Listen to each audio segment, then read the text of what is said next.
Good morning mga kapitbahay! Napanood nyo na ba yung content natin tungkol doon sa kung paano magbasa ng plano? Ito ngayon ang part 4 mga kapitbahay. Pero kung hindi nyo pa napapanood yung part 1 hanggang part 3 na yan, ilalapag ko yan dyan sa description box para magkaroon kayo ng idea kung paano namin sinimulan itong kung paano magbasa ng plano. So tara, panoorin natin ito.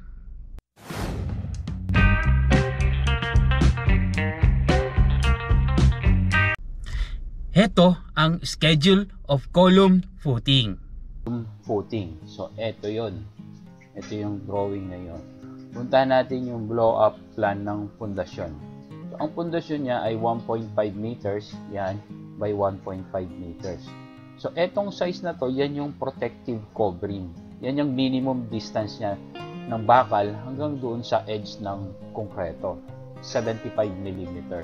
So, eto, sabi niya, meron siyang 10 16 mm diameter reinforcement bars on center both ways. So, ibig sabihin, 10 yung pahalang, tapos 10 yung patayo na yan. So, bali 20 peraso yan.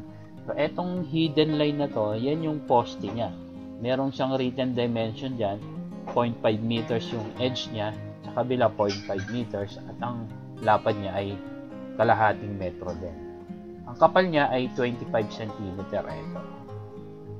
Yan yung plan ng pundasyon. So, punta natin yung section ng poste. Ito kasi nakikita mo yan sa plano ito, C1F1. Nakikita mo yan sa foundation plan. So, ito yung cross section ng ng column footing niya. Ang kapal niya ay ito, 300 mm. Ang lapad niya ay 1.5 meters. So, ito yung bakal niya. Nakahook siya.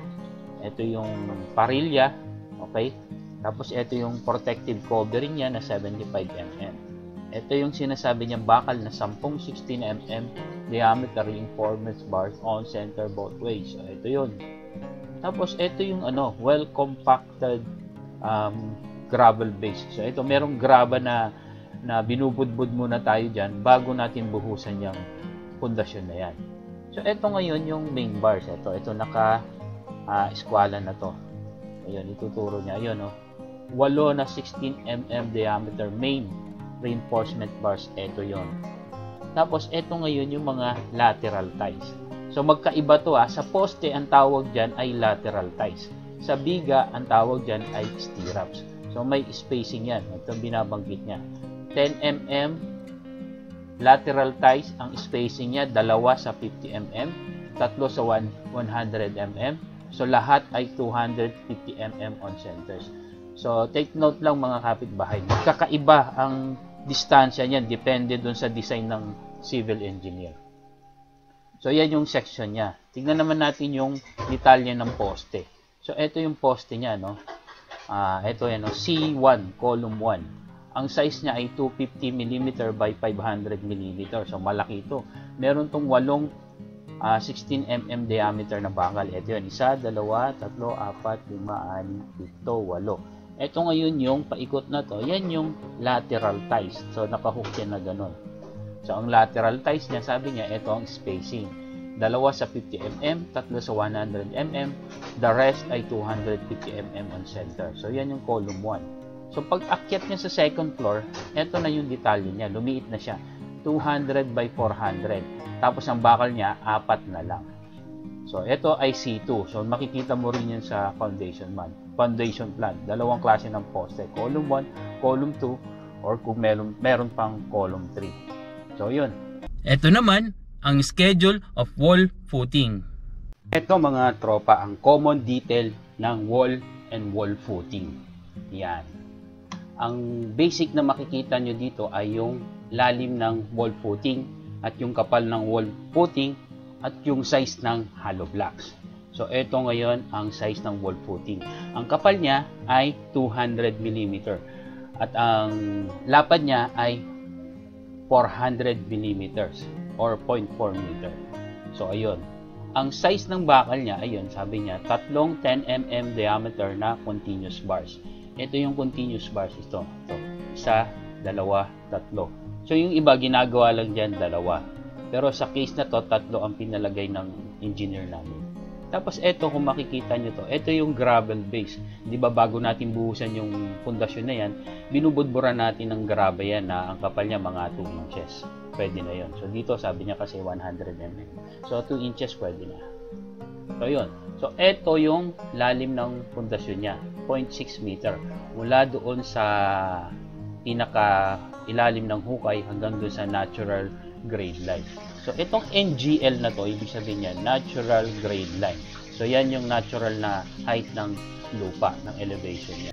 Kung nagustuhan nyo naman ng ganitong mga content, ini-invite ko kayo na pindutin yung like, subscribe, at idamay nyo na yung bell notifications para lagi kayong updated sa tuwing mag-upload ako ng bagong content.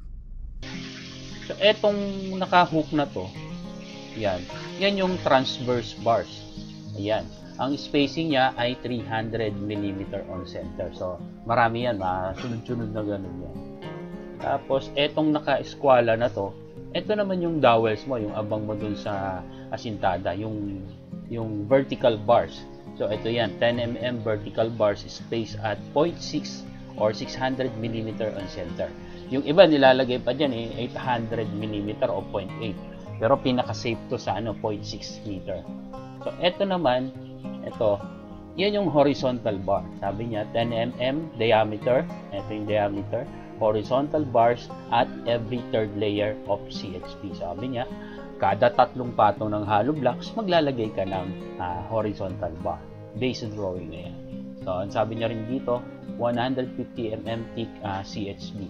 Yung 150 mm thick, ito yung 6 inches na hollow blocks.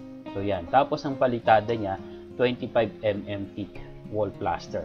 So, pwede na rin 15 mm. So, ina-assume lang kasi dito na 25 mm yung pinakamakapal. Depende kasi kung nakahulog yung asintada na yan. So, yan lang ang basic na makikita mo dyan sa detail ng wall footing. So, eto lang yung symbol ng grade line, ng lupa, ng natural grade line. Sabi niya, well-compacted earth fill. So, eto yung ibinabalik mong lupa. So, siyempre, i-compact mo yan. So, ayun, basic lang to. Ano pa ba? So, ayun. Okay na dito sa sa wall footing. At ito ang last, schedule of beams. So, eto mga tropa. Ito naman yung schedule of floor beams. Dito natin makikita yung technical dimension niya at saka yung mga size ng bakal. Ayan schedule of second floor beam. Ang marking niya sa plano, katulad nito, 2B1. Yan yung nakikita mo doon sa floor framing plan. Kapag 3B1, nasa third floor yon.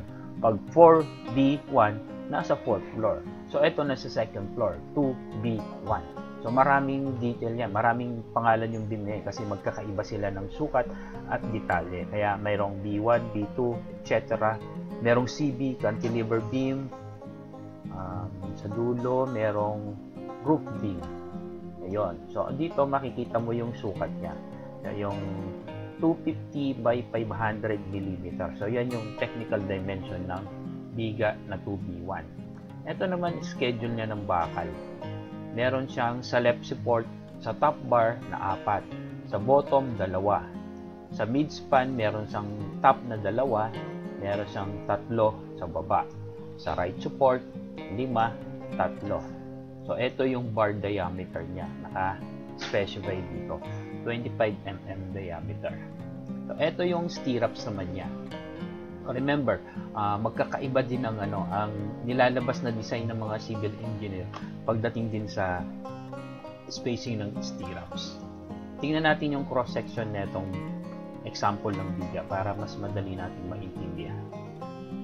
Ito ang cross-section ng biga. So, dito, ito yung left support. Dito. So, dito sa kabila, ito yung right support. Dito sa gitna, yun yung mid-span. I-zoom pa natin ng kaunti. Yan. Dito, sabi niya, L/4. Ito yung length, yung total L nung biga. Tapos, i-divide mo sa 4 hanggang doon yung extra bar. So, ito yung extra bar.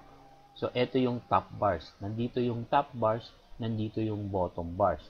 So, Ganon din sa midspan. Andito yung bottom bars, andun yung top bars. Kung mapapansin mo, isa lang ito. Pagdating dito, dalawa. So, nakabangka-bangkayan na ganon. Ang position niya ay hanggang doon sa 1/4 nung length ng beam. Ayun. So, balikan natin yung schedule.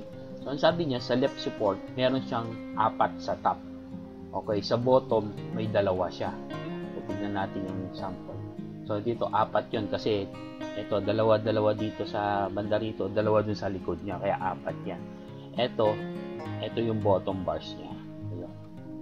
So, ito, alam na to ng mga steelman. So, balikan natin. So, yun, hanggang dun yun. Ito yung sa third floor, 3B1. So, yun. Hanggang dito na lang. Mahaba na ito. Sige, thank you. Bye. So hanggang dito na lang. Sana marami kayong natutunan sa video na to. Ako, ang inyong kapitbahay, si Arky JJ. Kapag may alam, hindi ka malalamangan. Thank you for watching.